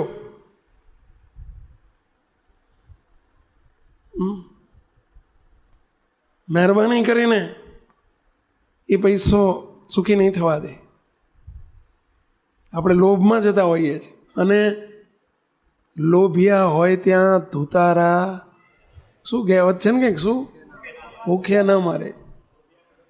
હા, પછી કાણીને કાણો મળી જાય, લૂલીને લૂલો મળી જાય. હા, આપણે લોભમાં મરી જતા હોઈએ. માટે બહુ સાચવજો, નહીંતર એ પૈસો તમને દુઃખી કરશે. અને એમાંય નીતિનો પૈસો હોય તો ભગવાન સ્વામિનારાયણની આજ્ઞા છે કે પોતાની આવકમાંથી 10મો જો ભગવાને આપણને રોટલા આપી દીધા હોય તો જે આવક થાય એમાં 10% ભગવાનનો ભાગ. ભગવાને શ્રીજી મહારાજે શિક્ષાપત્રીમાં લખ્યું છે કે પોતાની આવકમાંથી 10 ભાગ કાઢો. કોઈ દિવસ જીવનમાં દુઃખ નહીં આવે. મહારાજ આપણી રક્ષા કરશે. એક નાનું ગણિત છે, નાનો એક વિચાર છે. મુક્તો તમારા ધંધામાં કોઈ નોકરી કરતો હોય, મેનેજર હોય, પગાર આપતા હોય, તમે 25,000 પગાર આપતા હોય, દાખલો આપો છો, અને એને તમે કાલ એટલું કહી દો કે આવતીકાલથી તારો 10 પૈસા ભાગ. હું તમને પ્રશ્ન પૂછું, એ વધુ ધ્યાન આપે કે ઓછું આપે? ધંધામાં કાલથી ધ્યાન વધારશે કે ઓછું કરશે? ઘર ધણી થઈ ગયો, હવે ભાગીદાર થઈ ગયો. એટલે તમે કોને રોજ 6 વાગે નીકળી જતો હોય, 6 વાગે ને એટલે ટકોરે નીકળી જાય, પણ કાલથી કોને 8 વાગે, એટલે જાન ભાઈ ના બેઠો છું શેઠ, ચિંતા ના કરશો. કારણ કે એને હવે ચિંતા ચાલુ થઈ ગઈ. એ ધણી થઈ ગયો ને, એને 10% ભાગ મળતો થઈ ગયો ને, એટલે એને ચિંતા થઈ ગઈ. એ ધ્યાન આપે છે, ચિંતા રાખે છે. એટલે એક માણસને તે તમે 10 પૈસાનો ભાગીદાર કરી દો તો એ ચિંતા રાખે છે, તો ભગવાનને આપણે એમ કહી દઈએ કે પ્રભુ તમે 10%ના ભાગીદાર. ભગવાન આપણી ચિંતા ના રાખે? અરે ચિંતા રાખનારા એ થઈ જાય ભાઈ. હા, કોઈ દિવસ આજ્ઞા લોપશો નહીં. જો સંસારમાં વ્યવહારમાં સુખી થવું હોય ને, કોઈ દિવસ ભગવાન આપણી રક્ષા કર્યા કરે. કોઈ દિવસ આગળ મુશ્કેલી ના આવવા દે. તો અમે એક નહીં અનેક પ્રસંગો જોયા છે. એની ઉપર આપણો કોઈ અધિકાર નથી. હરિચરિત્રામૃત સાગર ગ્રંથની અંદર તો મહારાજે એટલે સુધી લખ્યું છે કે તમે મંદિરમાં જઈ અને ગલ્લા પેટીમાંથી રૂપિયા ચોરી લાવો, અને જેટલું પાપ લાગે એટલું તમારી આવકમાંથી 10 પૈસા ભગવાનનો ભાગ ન નીકળે તો 10% ભગવાનનો ભાગ ન નીકળે તો જેટલું મંદિરમાંથી પૈસા ચોરી લાવો, ગલ્લા પેટીમાંથી, અને જેટલું પાપ લાગે એટલું જ પાપ તમને લાગે છે. બોલો, આવો શબ્દ લખ્યા છે. કારણ કે એની ઉપર તમારો કોઈ અધિકાર નથી. 10% ઉપર આપણો કોઈ અધિકાર નથી, પ્રભુના છે. એટલે આ ભગવાન 100 આપે એમાંથી 10 આપવાના છે. હા, 100 આપે તો આપવાના છે, 1000 આપે તો 100 આપવાના છે. એ નફો જે વેપારી હોય ને, પ્રોફિટ જે નેટ પ્રોફિટ હોય, વકરામાંથી નહીં, નેટ પ્રોફિટ હોય તમારો, એમાંથી આપવાના. પગાર હોય તો પગારમાંથી ભગવાન આપણને 10,000 આપે છે તો ભગવાનને 10% આપે. અને જુઓ, અમારે ઘનશ્યામનગર વિસ્તારમાં એક બનેલો પ્રસંગ કહું ભાઈઓ. અમદાવાદમાં ઓઢો વિસ્તાર, ઘનશ્યામનગર આપણું મંદિર છે. એક મનુભાઈ પટેલ કરીને મારી જોડે આવ્યા. 5-7 વર્ષ પહેલાંની વાત છે. બિચારા કારખાનામાં નોકરી કરતા. એમનો 9,000 રૂપિયા પગાર. સામાન્ય બિચારા નોકરી કરે, 9,000 પગાર.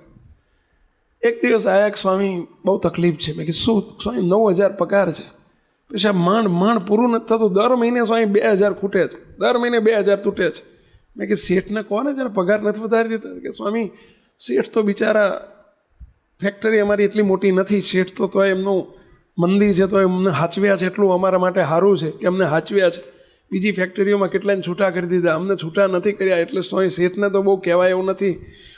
પણ કીધું કેમ તૂટ કેમ પડે છે? કે સ્વામી 2 બાળકો છે સ્વામી, દર મહિને 2 છોકરા, ને કાં તો એની માં ને કાં તો હું, 4માંથી અમે 2 જણા માંદા હોઈએ છીએ, 2 જણા બીમાર હોઈએ. સ્વામી ડૉક્ટરમાં પૈસા જાય, દર મહિને 1,500, 2,000, 2,500 રૂપિયા ડૉક્ટરમાં જાય છે. સ્વામી એ ડૉક્ટરના પૈસા બચી જાય ને તો અમારું સ્વામી તંત્ર ચાલે તોય સ્વામી અમારે ખોટ ના પડે. સ્વામી દર મહિને મારે 2000 રૂપિયા ઉછીના કોકની જોડે લેવા પડે. ઓલાની જોડે લઉં, ઓલાની જોડે લઉં, ઓલાની જોડે. સ્વામી મારા માટે 2000 મહિને એટલે મને તો બહુ 12 મહિને 25,000નું દેવું થઈ જાય સ્વામી. અને 3 વર્ષથી આવી દશા છે સ્વામી.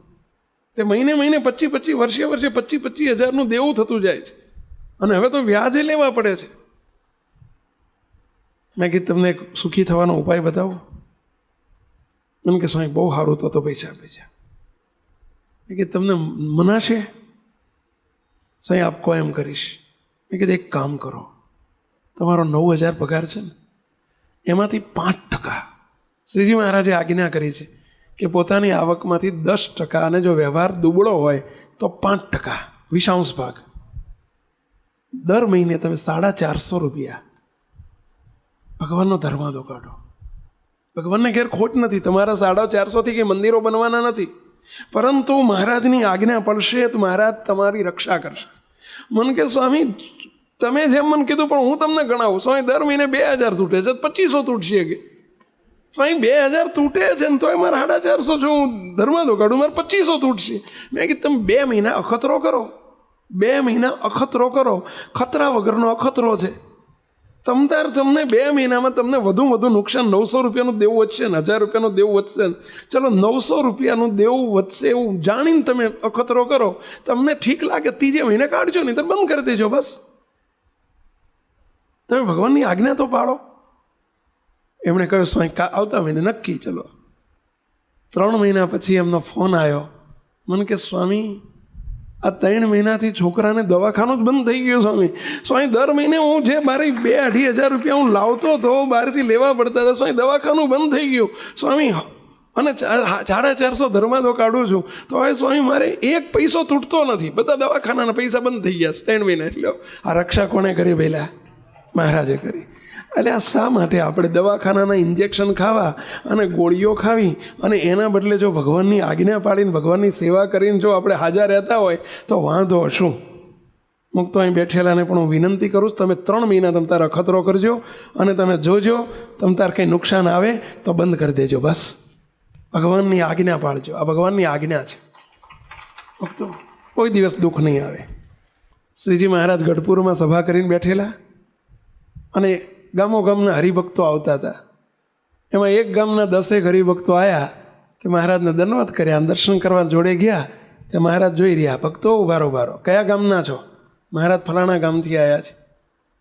મહારાજ કે તમારા ગામમાં કયા સ્વામીનું મંડળ આવે છે, કયા સંતો આવે છે? મહારાજ અમારા ગામમાં અખંડાનંદ સ્વામી આવે છે.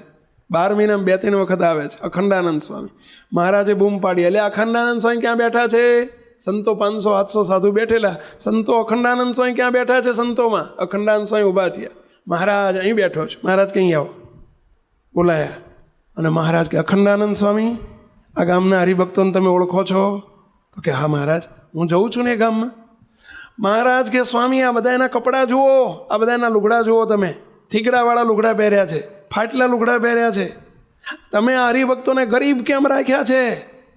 આ બધા હરિભક્તો ગરીબ છે, ભાન પડે છે તમને? કેમ ગરીબ રાખ્યા છે તમે? મહારાજે સ્વામીની ધૂળ કાઢી નાખવા માંડી.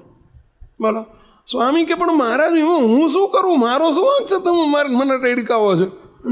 આમાં મારો શું વાંક છે? મેં ગરીબ રાખ્યા છે? મહારાજ કે નહીં સ્વામી તમારો વાંક છે. અરે મહારાજ પણ મારો શું વાંક? સ્વામી તમે હરિભક્તોને ઉપદેશ નથી આપ્યો ધર્માદાની આજ્ઞાનો. જો એ ચોખ્ખો એમની ખેતીવાડીમાંથી ધર્માદો કાઢે તો એ કોઈ દિવસ ગરીબ રહે જ નહીં. એની રક્ષા અમે કરીએ. સમજ્યા? કોઈ દિવસ ગરીબ ન રહે. અમારો આશીર્વાદ છે કે અમારી આજ્ઞા પાળે એના કોઈ દુઃખ અમે ના આવવા દઈએ. આ ગરીબી છે એનું કારણ તમે ધર્માદા કઢાવતા નથી. પૂછો એમને, એમના ધર્માદા નહીં નીકળતા હોય. અને જો એમની ખેતીમાંથી આવકમાંથી જો ધર્માદો નીકળતો હોય તો એમના થીગડાવાળા લુગડા ના પહેરવા પડત. આજે આ મુશ્કેલીઓ ના હોત. મુક્તો આ એ વખતની વાત નથી. આપણે પણ સંસારમાં વ્યવહારમાં અમારા પંચમહાલની અંદર મુક્તો આજે બિચારા ગરીબમાં રહેતા હતા. આજે એ લોકો પાકા મકાનો પાકો બનાવવા આજે બાપજીની આજ્ઞામાં મોટા પુરુષ મળ્યા અને બાપજી આ ધર્માદાના એક તમે જુઓ પંચમહાલના ગરીબો છે. ગરીબો બિચારા તમે જુઓ 10 મણ અનાજ થયું હોય ને તો 10 મણમાંથી બોલો 10 કિલો ભગવાનને આપી દે. તમે જુઓ આજે બંગલાવાળા, એ ઝૂંપડામાંથી આજે બંગલાવાળા થયા છે.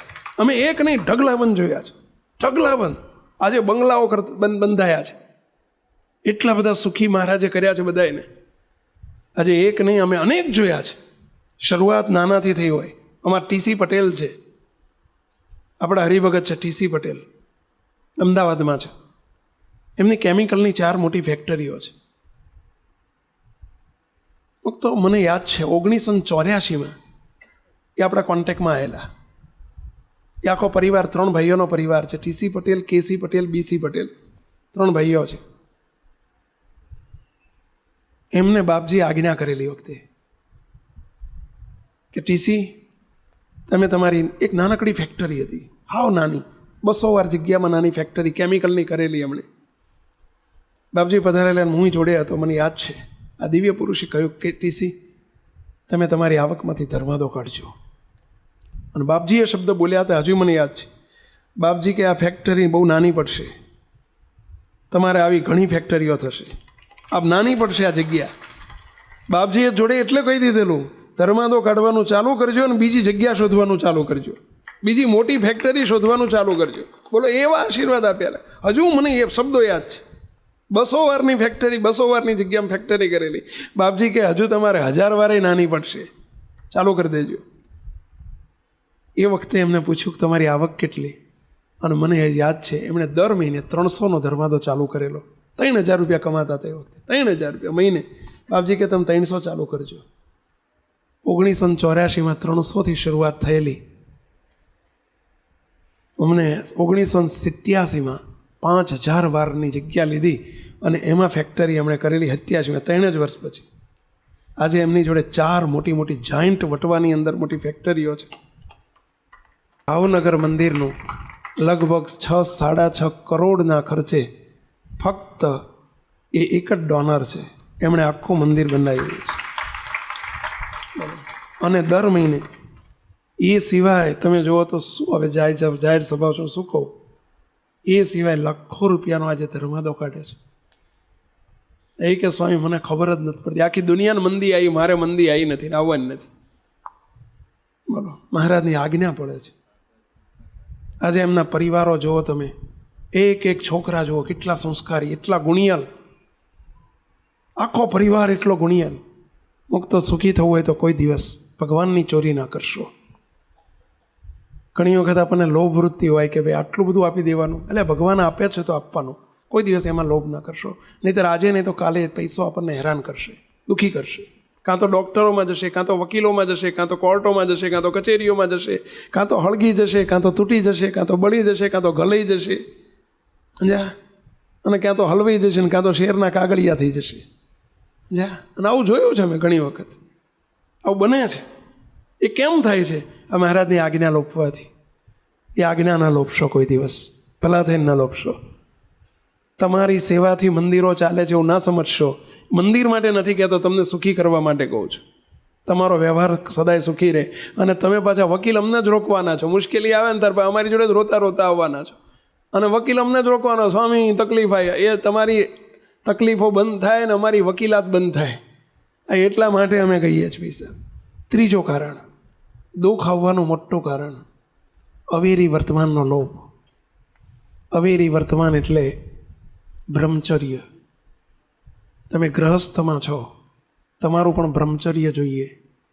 અમારે સાધુને તો 8 પ્રકારે બ્રહ્મચર્ય કહ્યું છે, પરંતુ તમારે ગ્રહસ્થને પણ પરસ્ત્રીનો ત્યાગ, સ્ત્રીએ પર પુરુષનો ત્યાગ, એક પતિવ્રતા અને એક પત્નીવ્રતા ધર્મ ગ્રહસ્થને હોવો જોઈએ. કોઈ જોતું નથી, ભૂલી જજો મુક્તો, ભગવાન બધું જુએ છે. એમાં લોભ થયો. અમે યુવાનોને એટલે કહીએ છીએ કે મહેરબાની કરીને યુવાન દીકરા દીકરીઓ હોય, વિજાતી મિત્રો ન કરશો કોઈ દિવસ. વિજાતી મિત્રો એટલે સમજ્યા ને પહેલાં? અને એ તમને કાલે દુઃખ દેશે નહીંતર. તમે પણ ગ્રહસ્થમાં છો ને જો આ પ્રકારની ભૂલ થઈ, મુશ્કેલીઓ આવશે આવશે આવશે. ભૂલ થઈ હોય તો ભગવાનને સંતોને મળીને એનું પ્રાયશ્ચિત લઈ લેવું, પશ્ચાતાપ કરી દેવો. નહીંતર કંઈક તનની ધનની મનની મુશ્કેલીઓ આવશે. આ કોઈ દિવસ અત્યારે જો સમય બહુ ખરાબ છે, અત્યારના પહેરવેશ, અત્યારના ટીવી, અત્યારના ઇન્ટરનેટ, અત્યારના આ બધા જે વોટ્સઅપ, અત્યારના જે ઉપકરણ સાધનો ખતમ કરી નાખે છે. એવું નથી કે યુવાનો જ બગડે છે, અરે મોટી મોટી ઉંમરનાય બગડતા હોય છે. આજે સ્વતંત્રતાને બદલે સ્વચ્છંદતા વધતી જાય છે સમાજની અંદર. આજે ઘરમાં પરિવારોની અંદર તમે જુઓ કેવા કેવા પહેરવેશો પહેરાતા હોય, અને એને લીધે વિકારવાન વૃત્તિઓ થાય, અને એને લીધે પછી ભેગા નોકરીઓ કરતા હોય, ભેગા ભણતા હોય, અને એમાંથી એકાંત, અંધારું અને અતિ પરિચય આ કોઈ દિવસ ન કેળવવું. એકાંત મળી ગયો મરવાના, અંધારું મળી ગયું મરવાના, અને કાં તો એકબીજાનો અતિ પરિચય થઈ ગયો મરવાના. અને એ હસી હસીને ભોગવવાનું હોય છે, અને હસી હસીને લેવાનું હોય છે એ બધું, અને રોઈ રોઈને ભોગવવું પડતું હોય છે. ભાઈ બહુ મુશ્કેલીઓ આવે છે. ઘણી વખત અમે તમને મુશ્કેલીઓ આવે, નજીક આવે ને અમે પૂછીએ, અમે આવું પૂછી નથી શકતા. આ તમારી અંગત બાબતો છે, અમારાથી સંતોને અમને શોભે નહીં આવું પૂછવાનું. પરંતુ આ જાહેરમાં કહી દઈએ છીએ કે દુઃખ આવવાનું એક મોટું કારણ આ હોય છે, તકલીફ આવવાનું મોટું કારણ એક આ હોય છે. પોતે જોવાનું છે, પોતાનું અંતર જીવન તપાસજો. ગ્રહસ્થમાં રહીને તમારા બધા દરવાજા ખુલ્લા નથી. જેમ ફાવે એમ વર્તીએ આપણે, અને જેમ ફાવે એમ ભોગવીએ, ના ચાલે, બિલકુલ ના ચાલે. મુકતો તમારા મકાનની ઉપર પણ ચારે બાજુ પેરાફીટ હોય છે ને, પેરાફીટ હોય છે. પેરાફીટ એટલે સમજ્યા ને, બાઉન્ડ્રી હોય છે. તમે એક કલ્પના કરો કે બાઉન્ડ્રી ના હોય, પેરાફીટ ના હોય તો શું થાય? પડે કે નહીં? હેઠા પડે ને, કેટલા એના હાથ પગ ભાગે ને. આ બ્રિજ હોય ને, કોઈ બ્રિજની બે બાજુ પેરાફીટ હોય છે, તમે જોજો, સાઈડ હોય છે. સાઈડ ના હોય તો શું થાય? કેટલી રોજ વાહનો કેટલા હેઠે જાય, કેટલા માણસો મરે. હા, એ બાઉન્ડ્રી છે, બોર્ડર છે. એમ આ પણ નિયમોની, ભગવાનની બાંધેલી બોર્ડર છે. એ બોર્ડરની અંદર રહીશું તો સુખી થઈશું, બોર્ડરની બહાર જઈશું તો દુઃખી થઈશું. આજે અમારી આ બધી બોર્ડર છે. ભગવાન સ્વામિનારાયણે અમને સંતોને પણ અષ્ટ પ્રકારનું બ્રહ્મચર્ય આપ્યું છે. આ બધી બોર્ડર છે. માટે મુક્તો અમારે અમારી બોર્ડરમાં, તમારે તમારી બોર્ડરમાં રહેવું એ ફરજિયાત છે. આ અવેરી વર્તમાન કહેવાય. બ્રહ્મચર્યનો લોભ મહેરબાની કરીને ન થવા દેશો, નહીંતર કાલે મુશ્કેલી આવશે, આવશે, આવશે, તકલીફ આવશે જ, આવશે જ જ જ જ જ જ જ. મુક્તો એમાં કોઈ બે મત નથી. આજે ભલે કદાચ ઘણાય તમે એમ લાગતું હોય કે સ્વામી ઘણાય તો એ તમે જુઓ તો જલસા કરતા હોય છે, એ તમે રંગરેલિયા કરતા હોય છે ને આનંદ કિલ્લોલ કરતા હોય છે, કશું દુઃખ નથી આવતું. એ પાપના ઘડા ભરાય છે. ધીરી બાપુડિયા ધીરી, સમજ્યા? એ પાપના ઘડું અધૂરા છે ને એટલે ભરાય છે. બાકી ભગવાનને ઘેર દેર છે, અંધેર નથી, સમજી રાખજો. કોઈ એમ માનતો હોય કે અધર્મીઓ જલસા કરે છે અને ધર્મીયવાળાને તે દુઃખ આવે છે, એ થોડો ટાઈમ છે, દૂધનો ઉભરો છે, એ બધો દૂધનો ઉભરો છે. બાકી ભગવાનને ઘેર દેર છે, અંધેર નથી. પાપ છાપરે જઈને પોકારશે, નક્કી રાખજો. પાપ હંમેશા છાપરે જઈને પોકારે છે, લાંબો સમય નહીં ચાલે. એ ભોગવવું પડશે. માટે મહેરબાની કરીને કોઈ જોતું નથી એ વિચાર છોડીને ભગવાન બધું જોવે છે. દુનિયા નથી જોતી, ભગવાન જોવે છે. એ બીક રાખજો. આ દુઃખ આવવાનું ત્રીજું મોટું કારણ. અને ચોથું, ભગવાનના કોઈ મોટા સંતનો, ભક્તનો, ભગવાનના સંતનો કે ભક્તનો અભાવ અવગુણ, દ્રોહ થઈ ગયો હોય, અપરાધ થઈ ગયો હોય, કોઈ દુભાઈ ગયા હોય, દુખાઈ ગયા હોય, જરૂર દુઃખ આવે. મુક્તો મુશ્કેલીનો પાર ન રહે. નાનકડું એક દ્રષ્ટાંત કહેવું છે આપને, બનેલો પ્રસંગ કહેવો છે. સ્વામિનારાયણ સંપ્રદાયના ઇતિહાસમાં કેટલાય પ્રસંગો બન્યા છે, આજે બને છે. મુક્તો વડોદરાની અંદર સ્વામિનારાયણ ભગવાન પધાર્યા. શ્રીજી મહારાજનું ગાયકવાડ સરકારે, વડોદરાના એ વખતે સયાજીરાવ સરકારનું રાજ હતું. વડોદરાની ગુજરાતનો મોટામાં મોટો રાજા એટલે સયાજીરાવ સરકાર કહેવાય, ગાયકવાડ સરકાર. અને સ્ટેટ કહેવાતું, મોટામાં મોટું સ્ટેટ એટલે વડોદરા સ્ટેટ કહેવાતું. બધા રજવાડા હતા, પણ વડોદરાનું સૌથી મોટું સ્ટેટ એટલે ગાયકવાડ સરકારનું રાજ કહેવાય. સ્વામિનારાયણ ભગવાન જ્યારે વડોદરા પધાર્યા, સંવત ઈસવીસન નહીં, સંવત 1882ની સાલ હતી. અત્યારે 2073 ચાલે છે, મને લાગે. અત્યારે 73 કે 74 કયું ચાલે છે? 2073 ચાલી રહી છે. 1882ની સાલ હતી. અને એ વખતે ગાયકવાડ સરકારે સ્વામિનારાયણ ભગવાનને આમંત્રણ આપ્યું વડોદરા પધારવા માટે. છાણી જકાત નાકા છે. છાણી વડોદરામાં પેસતા છાણી વિસ્તાર આવે છે, અમદાવાદ બાજુથી આવીએ ને તો. અને એ છાણી જકાત નાકાથી છાણી ગામ છે ત્યાં, અને ત્યાંથી ભગવાન સ્વામિનારાયણની હાથી ઉપર સોનાની અંબાડી શણગારેલી અને ગાયકવાડ સરકાર તરફથી સ્વામિનારાયણ ભગવાનની સવારી નીકળેલી અને આખા વડોદરામાં. અને સવારી પહોંચવાની હતી ગાયકવાડ સરકારના રાજમહેલ, અત્યારે રાજમહેલ છે અને રાજમહેલ રોડ કહેવાય છે, અને રાજમહેલમાં સવારી જવાની હતી. સ્વામિનારાયણ ભગવાન હાથી ઉપર બિરાજેલા, પાછળ ચમ્મર લઈને નારૂપંથ નાના, જે ગાયકવાડ સરકારના ચીફ, જે મુખ્ય સેનાપતિ કહેવાય, અને મુખ્ય સેનાપતિ હતા નારૂપંથ નાના સાહેબ કહેવાતા, એમને બધા નાના સાહેબ કહેતા. અને એ પોતે સવારીમાં પાછળ મહારાજના ભક્ત હતા, એ શ્રીજી મહારાજના આશ્રિત હતા, એટલે પાછળ છડી લઈને બેઠેલા પવન નાખવા માટે ભગવાનને. નારૂપંથ નાના અને બધાને આખા ધામધૂમથી વડોદરાની સવારી નીકળેલી અને સવારી પહોંચી, હજારો લાખો માણસોની સવારી, અને સવારી પહોંચી રાજમહેલમાં. જ્યારે રાજમહેલમાં સવારી પહોંચી, અને એ વખતે સ્વામિનારાયણ ભગવાન, પ્રસંગ બહુ સાંભળવા જેવો જ, સાંભળજો, મુક્તો આપણા જીવનમાં ઉતારવા જેવો છે. સ્વામિનારાયણ ભગવાન માટે એટલી બધી તૈયારી કરેલી, રાજમહેલ આખો શણગારેલો, રાજાને સયાજીરાવ સરકારને એમના આખા પરિવારને આનંદનો પાર નહોતો કે પુરુષોત્તમ નારાયણ ભગવાન સ્વામિનારાયણ અમારા દરબાર ગઢમાં આવી રહ્યા છે, અમારા રાજમહેલમાં આવી રહ્યા છે, એનો આનંદ હતો. અહીંયામાં આખો રાજમહેલ શણગારેલો, અંદર મોટો દિવાનખંડ હતો, જે આગળનો દિવાનખંડ, અને દિવાનખંડની અંદર મહારાજ માટે ઊંચું સિંહાસન તૈયાર કરેલું, ભવ્ય મોટું સિંહાસન તૈયાર કરેલું. અને બે બાજુ રાજા અને રાજાના યુવાન દીકરા હતા, યુવરાજ સિંહ કહેતા, યુવરાજ. અને બંને માટે બે ખુરશીઓ મૂકેલી, પેલી રાજદ્વારી ખુરશીઓ મૂકેલી. સંતો માટે નીચે ગાડલા પાથરેલા, ભગવા કાપડા ગાડલા લાઈન પાથરેલા. હરિભક્તો માટે વ્યવસ્થા કરેલી, 100, 200, 500 માણસ, જે સિલેક્ટેડ સભ્યો અંદર આવી શકે એવી વ્યવસ્થા હતી. સ્વામિનારાયણ ભગવાન પધાર્યા. ગાયકવાડ સરકાર પોતે રાજમહેલના દરવાજે છેક સામૈયું કરવા આવેલા, ધૂળમાં દંડવત કર્યા. ગાયકવાડ સરકારે ધૂળમાં દંડવત કર્યા, મોટા રાજા હતા પણ ધૂળમાં દંડવત કર્યા. ભગવાન બહુ રાજી થયા, મહારાજ ભેટી પડ્યા, અને પછી વાજતે ગાજતે એમને અંદર લઈ આવવામાં આવ્યા અને અંદર લાવ્યા. રાજમહેલમાં દિવાનખંડમાં મહારાજ બેઠા. મહારાજ બિરાજો, આ સિંહાસન ઉપર આપના માટે તૈયાર કર્યું છે, બિરાજો. સ્વામિનારાયણ ભગવાન સિંહાસન ઉપર બિરાજ્યા.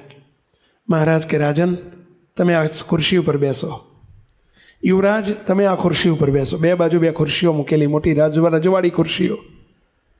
અને રાજા હાથ જોડીને એટલું જ બોલ્યા, પ્રભુ, તમે રાજાધિરાજ છો, તમારી આગળ અમારાથી ખુરશીમાં ન બેહાય, અમારાથી તો હેઠે બેહવું જોઈએ.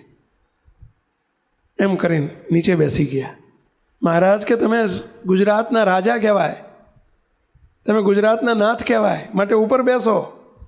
ત્યારે સ્વામિનારાયણ ભગવાનને ગાયકવાડ સરકાર રાજા શું કહે સાંભળજો, પ્રભુ, અમે તો કદાચ ગુજરાતના રાજા છીએ, પણ તમે તો અનંત કોટી બ્રહ્માંડના રાજાધિરાજ છો. પ્રભુ, તમારી આગળ અમારાથી, અમે તો તમારી ચરણ રથ જેવા છીએ. સાંભળજો આ શબ્દો, અમે તો તમારી ચરણ રથ જેવા છીએ. પ્રભુ, આ સાધુએ નીચે બેઠા હોય ને અમારાથી સાધુથી ઊંચે ન બેસાય, પ્રભુ, ન શોભે. અમે તો તમારી સાધુની ચરણ રથ છીએ. અમે જે કંઈ આ રાજ છે એ તમારા પ્રતાપે છે, આ સાધુના આશીર્વાદથી છે, માટે અમારાથી ઉપર ન બેસાય. એમ કંઈ નીચે બેસી ગયા. તો નિર્માનીપણું છે. ભગવાનને સંતની આગળ દાસપણું છે.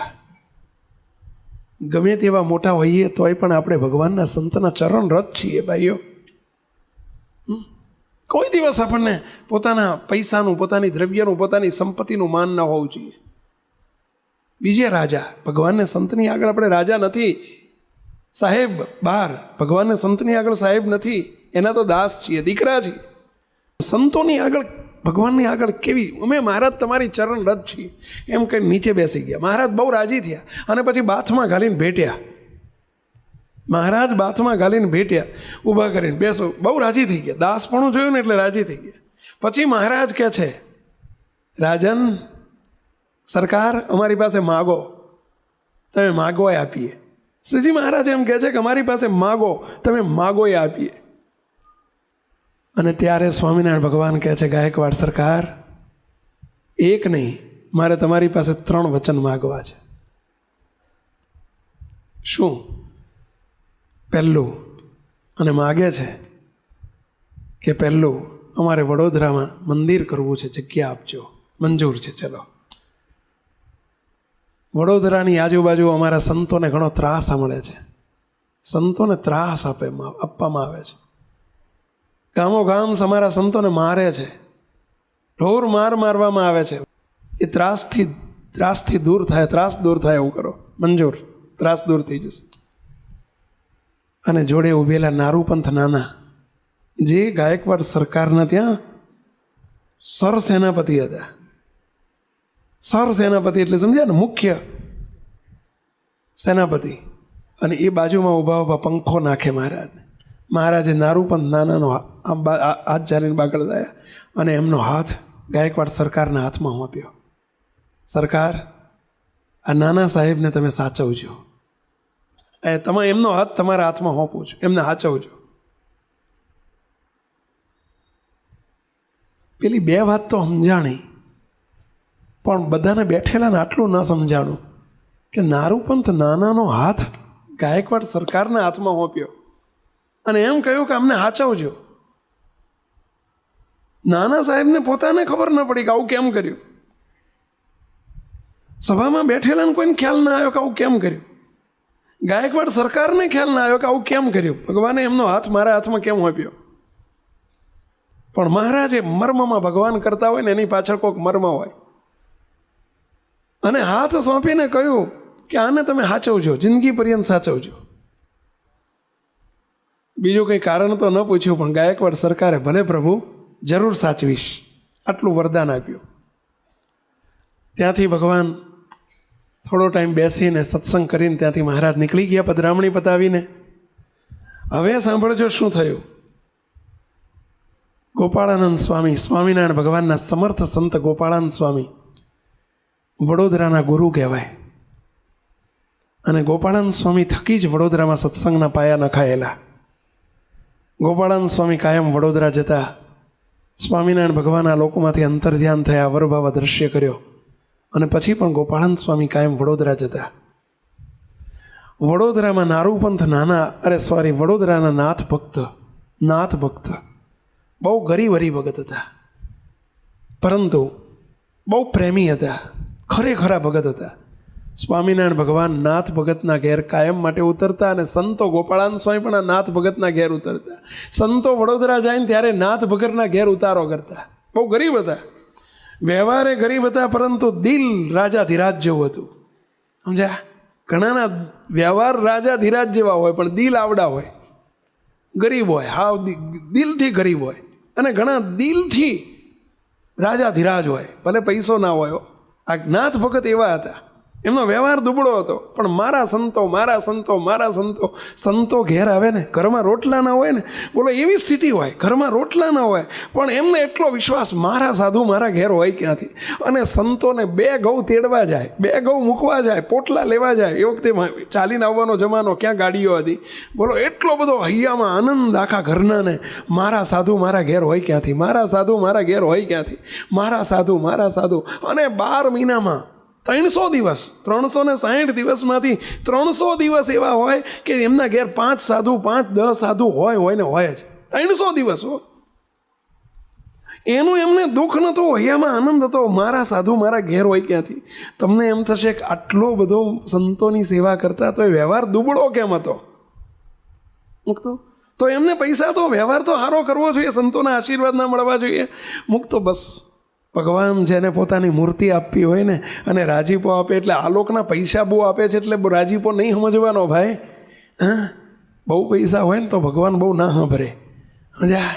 વ્યવહાર દુબળો હોય ને, આ તમે બધા બહુ સુખી હોય ને, બહુ પૈસાદારો હોય ને પહેલાં, એમના મંદિરો જુદા હોય. એમના રાજપથ ક્લબના, કર્ણાવતી ક્લબના, ફલાણી ક્લબના, એ એમના મંદિર હોય. સમજ્યા? એમના મંદિર બહુ જુદા હોય. તમારા મંદિર, તમારો વ્યવહાર દુબળો છે ને એટલે તમને મંદિર આવવાનું મન થાય.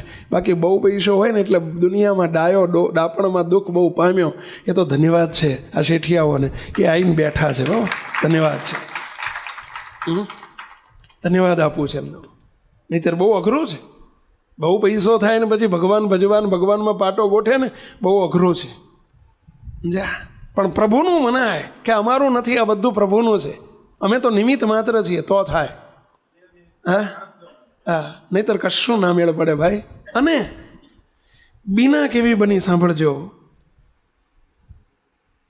નારૂપંથ, અરે નાથ ભગત એમના ઘેર હતા, સંતો એમના ઘેર હતા, કાયમ માટે જતા. નાથ ભગતનો વ્યવહાર માંડ પૂરું કરે એવો. એક દિવસ ઘરમાં પૂછ્યું, ઘરવાળાએ કહ્યું સંતો આવવાના છે. સમાચાર મળ્યા કે અઠવાડિયા પછી સાધુ આવવાના છે, સંતો આવવાના છે. આપણા ઘેર સંતો આવવાના છે, 10-15 સંતો આવવાના. અહીંયામાં આનંદ હતો પણ ઘરમાં કાંઈ નહીં, સીધું સામાન કાંઈ મળે નહીં, ઘરમાં કશું નહીં.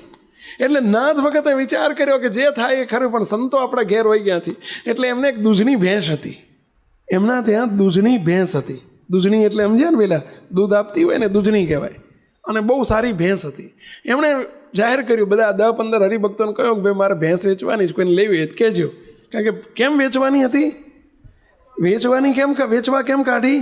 સંતો ઘેર આવવાના હતા, એમની સેવા કરવા માટે, સીધું સામાન લાવવા માટે ભેંસ વેચવા કાઢી. 10 દિવસ પછી આવવાના હતા. અને એમાં નારૂપંથ નાના બેઠેલા. નારૂપંથ નાના મોટું માથું કહેવાય પાછું.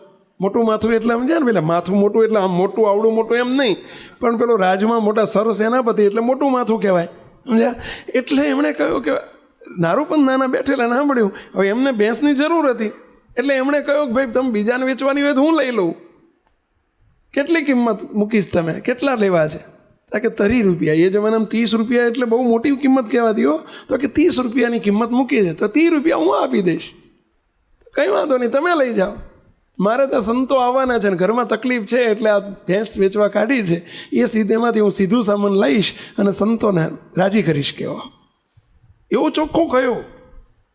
નારૂપંથ નાનાનો લોભી સ્વભાવ, બહુ લોભી પ્રકૃતિ. એટલે હવે મોટો માણસ, સુખી માણસ ખરેખર આવું સાંભળ્યા પછી એને શું કરવું જોઈએ કે ઓહો તમે સાધુ માટે થઈને ભેંસ વેચવા કાઢી છે?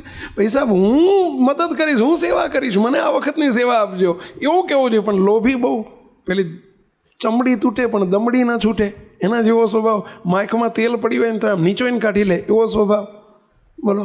હવે એમણે 30 રૂપિયાની ભેંસ તો લઈ ગયા, છોડી ગયા એ જ વખતે કે ભાઈ લઈ જાઓ, લ્યો.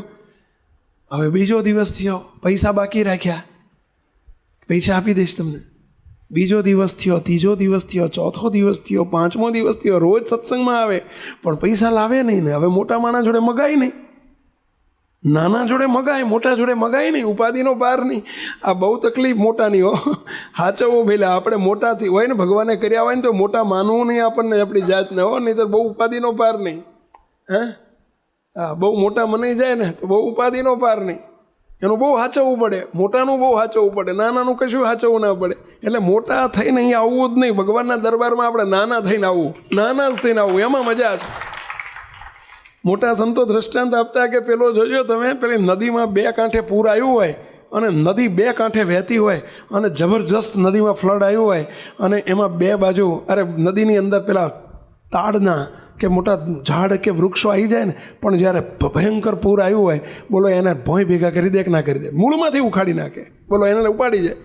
પરંતુ 2 બાજુ લીલી ધ્રો ઉગી હોય ને, નદીની 2 બાજુ કાંઠે લીલી ધ્રો એટલે સમજ્યા પેલા પેલી ઘાસ ઉગ્યું હોય, બોલો એ નમી જાય છે ને એટલે એને કાંઈ થતું નથી, ઉખડતું નથી, ચોટેલું જ રહે છે. કારણ કે નમી જાય છે ને એટલે.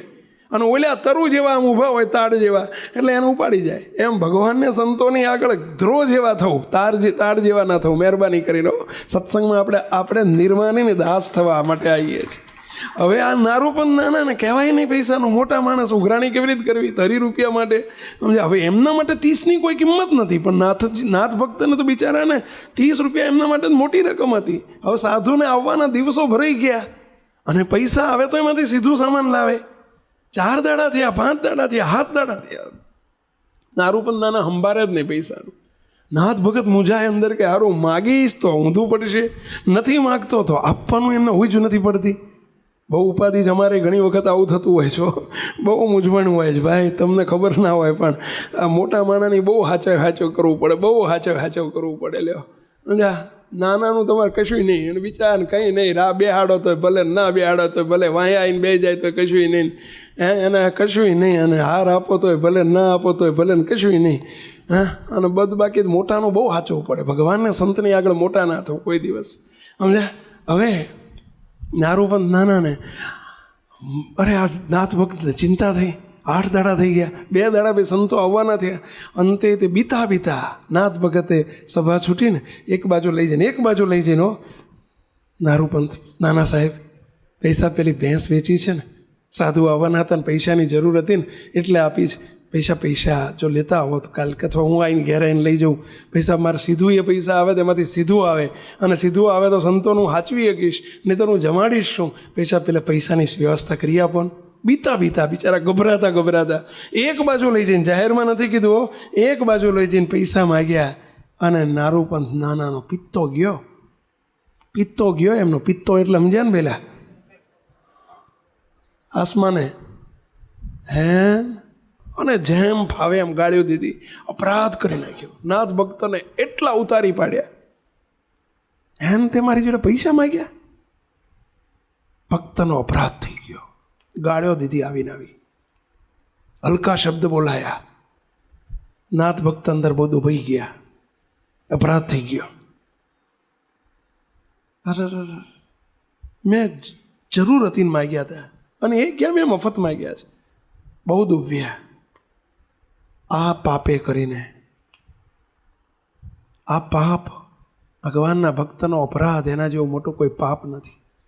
અને એ પાપે કરીને નાથ ભગતનો અપરાધ થઈ ગયો. એ પાપે કરીને નારૂપંત નાના ભગવાન સ્વામિનારાયણના ભક્ત હતા, અને છતાંય એમને કુબુદ્ધિ સૂજી, બુદ્ધિ ભ્રષ્ટ થઈ ગઈ. અને શું ઘટના ઘટી સાંભળજો. જે ગાયકવાડ સરકાર હતા એમને 2 પત્નીઓ હતા, નવા ને જૂના 2 પત્ની હતા. એમણે નવી પત્નીના દીકરાને ગાદી આપવાનું નક્કી કરેલું, વડોદરાની ગાદી એને આપવાનું નક્કી કરેલું. જૂના જે રાણી સાહેબ હતા એમનો દીકરો જરા બુદ્ધિમાં ઓછો હતો, પેલો હોશિયાર હતો, પરંતુ જૂનીને એમ કે મારા દીકરાને ગાદી મળવી જોઈએ. ગાદીનું નક્કી થઈ ગયેલું, નવીના છોકરાને ગાદી આપવાનું. જૂની રાણીએ રાજાને મારી નાખવાનું કાવતરું કર્યું. અને એ કાવતરામાં 6 જણ ભળ્યા, 6 જણને ભેળવ્યા કે રાજાને ઉડાડી દેવાના છે. પોતાના પતિને, પોતાની પત્નીએ, રાણીએ પોતાના સ્વાર્થ માટે, પોતાના દીકરા માટે થઈ રાજાને મારી નાખવાનું કાવતરું કર્યું. અને એ 6 જણને ભેળવ્યા, અને 6માં 1 ભળ્યા, નારૂપંત નાના. બોલો, એ ભળી ગયા અંદર. કાવતરું છેલ્લી મિનિટે ખુલ્લું પડી ગયું, અને વિસ્ફોટ થયો. રાજાને ખબર પડી ગઈ. રાજાએ આખું કાવતરું ખુલ્લું કર્યું, અને 5-6માંથી 6 એને બોલાયા, રાણીને બોલાવી. 5 એને પોતાના હાથમાં બંદૂક લઈને ફાટ ઉડાડી દીધા. મારી વિરોધમાં મને મારી નાખવા માટે તમે કાવતરું કર્યું. 5ને ઉડાડી દીધા. નારૂપંત નાના ઉભેલા. નારૂપંત નાના સામો જોયું ને યાદ આવી ગયું, સ્વામિનારાયણ ભગવાને તારો હાથ મને આપ્યો હતો, અને એ વખતે બોલ્યા હતા નારૂપંતને હાચવજો. હવે મને ખબર પડી કે તે દિવસે કેમ સ્વામિનારાયણ બોલ્યા હતા, તે આને હાચવજો.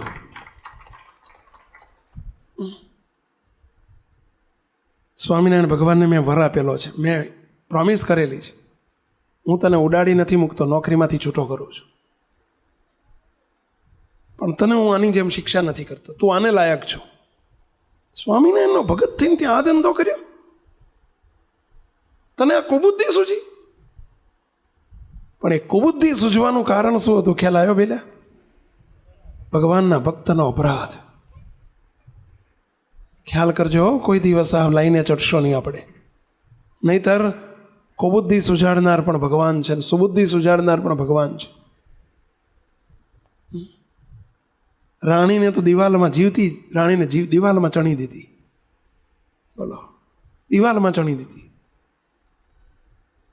અને નારું પણ નાના નોકરીમાંથી છૂટા કર્યા. પરંતુ અને પછી તો બહુ દુઃખી થયા, બહુ મુશ્કેલીઓ આવી. પરંતુ ભગવાનના ભક્તનો અપરાધ મારી નાખે. આપણે મહારાજને એક જ પ્રાર્થના કરીએ. આ દુઃખ આવવાના મોટા મોટા 4 કારણો હોય છે. કંઈ પણ મુશ્કેલી આવે તો તરત તપાસ કરજો કે આપણા જીવનમાં દુઃખ કેમ આવ્યું છે, મુશ્કેલી કેમ આવી છે. ભગવાનના બધા ભક્તો છે, એમાં દિવ્ય બુદ્ધિએ જોતા શીખો. એક જ પંક્તિ આપણે પ્રાર્થનાની કીર્તનની બોલીને આપણે આજની સભાની પૂર્ણાહુતિ કરીશું. અભાવ અવગુણ અમહિમાની વાતો કદી ન કરીએ. અભાવ બોલો બધા, ગુણ અમહિમાની વાતો કદી ન કરીએ. અભાવ અવગુણ અમહિમાની વાતો કાને ન ધરીએ. અભાવ અવગુણ અમહિમાની વાતો કાને ન ધરીએ. કોઈ દિવસ સત્સંગમાં આવીને આટલું નક્કી કરજો, કોઈની અભાવની, અમહિમાની, અભાવની, અવગુણની વાતો નહીં કરવાની, નહીં સાંભળવાની, નહીં કરવાની. નહીંતર એ છાંટા ઉડ્યા વગર ન રહે. વિષ્ટાનો ઢગલો હોય અને એમાં કોઈક પથ્થરો મારે જઈને તો એ છાંટા ઉડવાના. ભલે તો 10 ફૂટ દૂર ઊભો છું તો એ છાંટા ઉડ્યા વગર નહીં રહે. શા માટે? ગુણ લેવાય એટલે લો સર્વેમાંથી શા માટે અવગુણ લેવાની દ્રષ્ટિ કેળવવી વહેલા? માટે આજના પ્રસંગે આજે આપણે બધા બેઠા છીએ. અમુક તો આ લઈને સત્સંગમાં આવીને ચડશો નહીં, નહીંતર આપણું કરેલું બધું સાફ થઈ જાય. આ સટ્ટો છે. કોઈ દિવસ આ સટ્ટાના માર્ગે ન વળવું, સટ્ટાના માર્ગે આગળ ન વધવું. મહારાજને, સ્વામિનારાયણ ભગવાનને એક જ પ્રાર્થના કરીએ કે બસ હે મહારાજ, હે દયાળુ, બસ અમને ક્યારેય દે. અમારાથી 4 વાત કહી, એમાં મહારાજ તમારી નિષ્ઠા, પતિવ્રતાની ભક્તિ અમને રહે. બીજું, હે મહારાજ, દયા કરીને તમે અમને મળ્યા છો તો હે મહારાજ, અમારા અવેરી વર્તમાનમાં ક્યારેય લોપ ન થાય, અમારી ધર્માદાની આજ્ઞામાં અમારાથી લોપ ન થાય, અને કોઈ દિવસ તમારા સંતનો, ભક્તનો અમારાથી અપરાધ ન થઈ જાય, અવગુણ ન લઈ જવાય. બધાયનો જેટલો લેવાય એટલો ગુણ લેવો, પણ કોઈનો અવગુણ ન લેવો. પહેલાં લેવાય એટલા ગુણ લેવા. દરેકમાં એક ગુણ તો હોય. આપણે સવારે કહ્યું હતું ને, અવગુણ હોય પણ એક ગુણ તો દરેકમાં હોય. એક ગુણને લઈ લઈએ તો હજારો ગુણ ભેગા થઈ જાય. અને એક અવગુણ લેવા માંડીએ ને આ બધાના એક અવગુણ લઈએ તો શું થાય? હજારો અવગુણ ભેગા થઈ જાય. શા માટે ધંધો કરવો? ખોટનો વેપાર છે. મહારાજને એક જ પ્રાર્થના, હે મહારાજ, હે દયાળુ, હે મહારાજ, હે બાપા, હે બાપજી, બસ અમારા જીવનમાં અભાવ ગુણ મહિમાનું ક્યારેય તે સંલગ્ન ન થાય અને એ વસ્તુ અમારામાં પ્રવેશે નહીં, એવી અમારી પર ખૂબ ખૂબ કૃપા કરજો. એવી પ્રાર્થના સાથે સર્વે મુક્તોને જય સ્વામિનારાયણ. જય સ્વામિનારાયણ.